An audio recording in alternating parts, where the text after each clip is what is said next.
안녕하세요. 오늘은 무더운 여름 꼭 필요한 수분 관리와 열사병 예방법을 쉽고 확실하게 알려드릴게요. 수분 관리 왜 중요할까요?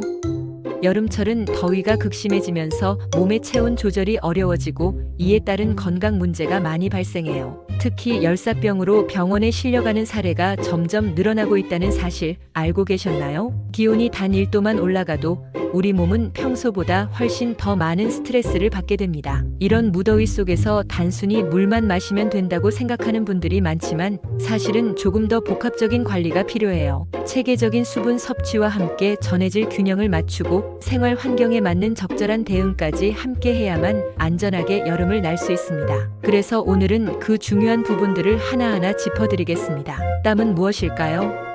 우리 몸이 땀을 흘릴 때 단순히 수분만 빠져나가는 것이 아니에요. 땀에는 물뿐만 아니라 소금기, 즉 전해질도 함께 빠져나가게 됩니다. 전해질은 나트륨, 칼륨, 염소 같은 중요한 미네랄 성분들이에요. 이 전해질이 부족해지면 몸이 제대로 기능하지 못하고 특히 체온을 조절하는 능력이 떨어집니다. 이로 인해 열사병 같은 위험한 상태로 이어질 수 있죠. 특히 어린이, 노인, 그리고 임산부 같은 분들은 더 민감하기 때문에 더욱 세심한 관리가 필요합니다. 땀 한 방울에도 우리 몸 상태가 담겨 있다고 보면 됩니다. 물만 마셔서는 부족한 이유.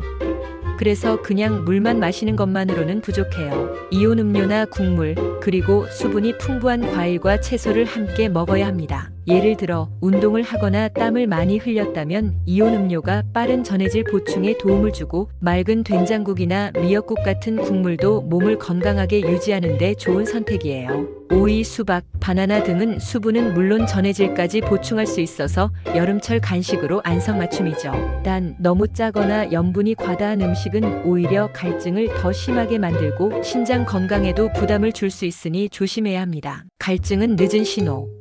여기서 꼭 기억해야 할 점, 갈증이 느껴질 때는 이미 몸속 수분이 2% 이상이나 부족한 상태입니다. 즉 갈증이 난다는 신호는 늦은 신호인 거죠. 그래서 우리는 갈증이 나기 전에 미리미리 수분을 섭취하는 습관을 가져야 합니다. 한꺼번에 많이 마시기보다는 한두 시간 간격으로 종이컵 한 잔 정도씩 자주 마시는 게 가장 좋습니다. 그리고 한 가지 더. 커피, 알코올, 에너지 음료는 이뇨 작용을 촉진해서 오히려 탈수를 유발할 수 있으니 여름철에는 섭취를 자제하는 것이 바람직합니다. 실내도 위험하다.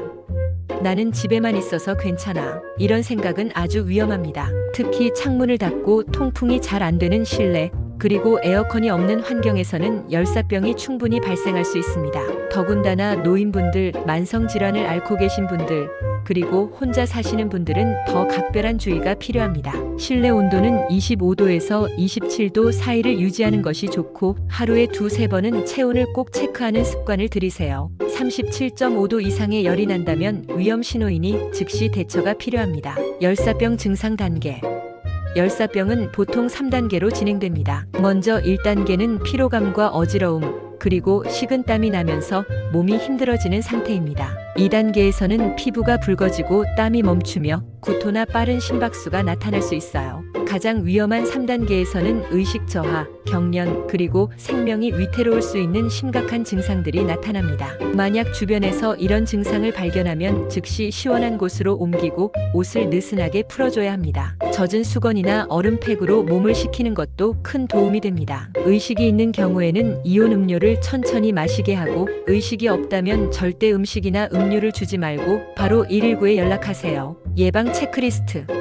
열사병을 예방하는 방법은 생각보다 간단하고 효과적입니다. 먼저 하루에 2~3번은 꼭 체온을 체크하고 실내에서는 자주 환기를 시키거나 선풍기를 틀어 시원한 환경을 만들어주세요. 통풍이 잘 되는 밝은색 옷을 입는 것도 큰 도움이 됩니다. 그리고 수분이 많은 과일이나 채소를 챙겨 먹는 습관도 필수입니다. 특히 야외 활동 시에는 양산, 모자, 그리고 선글라스를 꼭 착용해 햇볕을 차단하세요. 이렇게 작은 실천들이 모여 큰 차이를 만듭니다. 어떤 음료를 마셔야 할까? 그럼 여름철에는 어떤 음료를 선택하는 게 좋을까요? 기본적으로 가장 좋은 건 깨끗한 물입니다. 하지만 야외 활동 후에는 이온 음료나 전해질이 포함된 음료가 효과적이죠. 이런 음료들은 땀으로 빠져나간 전해질을 보충해주기 때문에 피로 회복에도 도움이 됩니다. 반면 당분이 많이 들어간 탄산 음료나 가당 주스, 그리고 카페인이 든 음료는 주의해야 합니다. 이 음료들은 오히려 수분을 몸 밖으로 배출시키는 역할을 할 수 있으니까요. 그래서 건강한 수분 보충을 위해서는 무가당과 저카페인을 기준으로 선택하는 것이 좋습니다. 핵심 요약. 지금까지 내용을 한 번 더 정리해 드릴게요. 물만 마시는 건 충분하지 않습니다. 전해질도 꼭 함께 보충해야 해요. 갈증이 느껴지기 전에 미리미리 자주 수분을 섭취하는 습관이 중요합니다. 집이나 실내라고 해서 안심할 수 없고 주변 환경을 잘 관리해야 합니다. 열사병 증상이 의심될 때는 신속하고 정확하게 대응해야 합니다. 매일 생활 속에서 체크리스트를 만들고 꾸준히 관리하는 것이 건강한 여름나기의 비결입니다.